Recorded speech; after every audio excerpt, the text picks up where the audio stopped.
dilaksanakan dengan penuh tanggung jawab, tidak asal-asalan. Dengan demikian pesan atau message yang dia sampaikan kepada anak didiknya secara Islami, secara ilmu pengetahuan, secara proses pembelajaran berkualitas ditangkap oleh anak didiknya dengan sebaik-baiknya.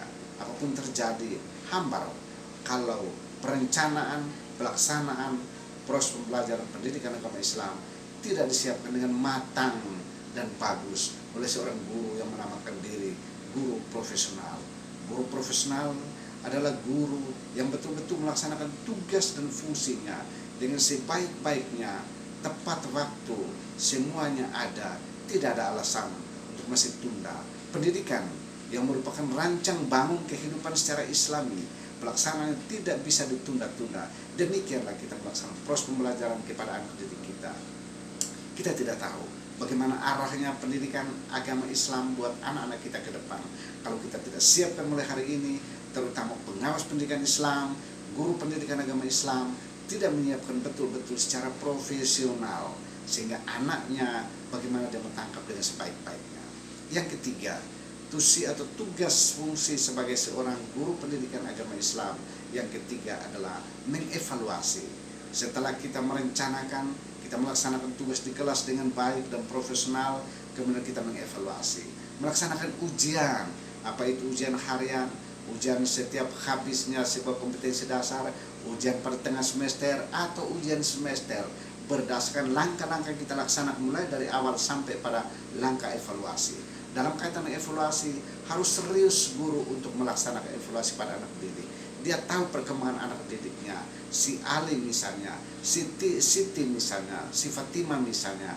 Anak ini aktif tidak dalam proses pembelajaran, anak ini disiplin tidak dalam proses pembelajaran, anak ini paham tidak dalam menangkap proses pembelajaran pendidikan agama Islam yang saya sebagai gurunya sampaikan. Kalau tidak, apa layout atau langkah yang harus saya sebagai gurunya bangun kembali pada anak ini. Kalau dia paham, bagaimana saya memberikan pada dia motivasi, meningkatkan terus.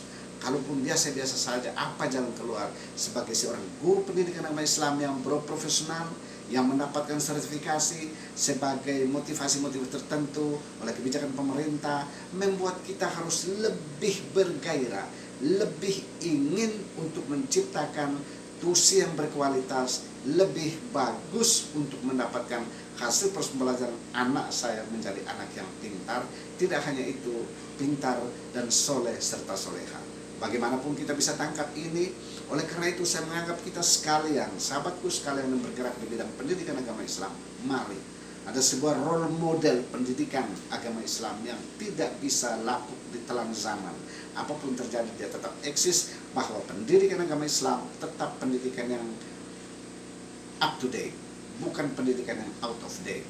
Dengan demikian kami berani mengatakan dan kami berani menantang, sebuah pendidikan itu akan berjalan dengan sebaik-baiknya. Jangan lupa metodologi nabawiyah, metodenya Rasul yang harus diutamakan dan dipakai dengan sebaik-baiknya. Apa metode Rasul? Keteladanan, uswah hasanah. Guru pengawas dan guru harus memberi teladan lebih dulu kepada anak didik. Pengawas memberi teladan pada guru binaannya, para camat kepala madrasah binaannya, dan guru pendidikan agama binaannya. Para guru itu, seorang camat itu harus memberi teladan, menjadi contoh terbaik buat guru-gurunya di kelas masing-masing, madrasah masing-masing. Para guru harus menjadi teladan atau contoh yang terbaik buat anak didiknya.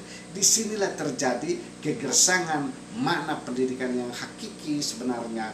Kalau kita tidak melakukan, kalau kita tidak memakai cara ini yang diberikan Nabi kita Muhammad SAW, jangan khawatir kalau dunia ini gersang dengan strategi, teknik, taktik, metodologi dalam pengembangan dunia pendidikan secara am atau umum, secara dunia bagaimanapun, kehilangan pegangan memberi contoh dan teladan kepada anak didik. Disinilah kehilangan. Tetapi bagi umat Islam tidak akan terjadi kehilangan pegangan dalam pengembangan kemajuan pendidikan Islam menuju Islam yang berkualitas, mendapatkan anak yang soleh dan soleha serta skillnya mantap. Maka keteladanan pendidikan perlu lebih diutamakan oleh seorang guru, seorang pengawas, seorang kepala madrasah. Dan jangan lupa, siapapun dia yang siap diri menjadi pemerhati pendidikan Islam, siapapun dia yang sudah siap diri untuk menjadi orang-orang yang konsen dalam pemikiran pengembangan pendidikan agama Islam. Mari, sahabatku semua, saya undang untuk kita berpikir bagaimana memajukan pendidikan yang secara Islam ini. Dengan perkembangan dunia, ilmu pengetahuan dan teknologi, terkadang jangan sampai mengkaburkan cita-cita pendidikan Islam yang luhur dan mulia ditetapkan oleh Allah di dalam firman yang kami bacakan tadi dan hadis-hadis Rasul, yang firman Allah menyampaikan, yarfa'illahu alladhina amanu minkum walladhina utul ilma derajat. Allah nanti hanya mengangkat derajat orang-orang yang satu beriman, dua berilmu. Bahkan kita maju lagi yang ketiga untuk mendapatkan amal yang soleh dan soleha dan skill yang mantap.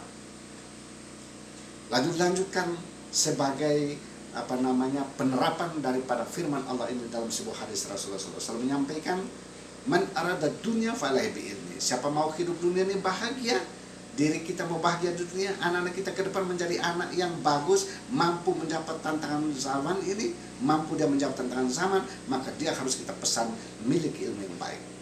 Wa man aradal akhirah falaihi bi'ilmi.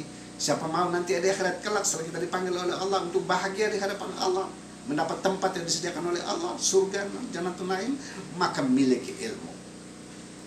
Hadis Rasul langsung, waman aradahuma falaihi bi'ilmi. Barang siapa dua-duanya kepingin dia bahagia dunia, bahagia akhirat, maka miliki ilmu. Oleh karena itu, menjadi penutup pembicaraan kami pada hari ini, saya mengajak, mari sekali lagi sahabatku, siapa saja kita yang bergerak dalam dunia pendidikan Islam, pemerhati pendidikan Islam, konsen saya pada sahabatku, para pengawas pendidikan agama Islam, kapan dimana saja kita berada, para kepala madrasah, para kepala sekolah secara umum, para guru pendidikan secara umum, khususnya guru pendidikan agama Islam, kita siapkan diri kita menjadi role model, the first model yang pertama, agar dicontoh oleh anak didik kita, contoh teladan untuk menjadi pesan sehingga mudah ditangkap oleh anak didik kita. Mudah-mudahan ada manfaatnya. Nasrul minallah wa fathun qarib wa basyiril mu'minin. Wassalamualaikum warahmatullahi wabarakatuh.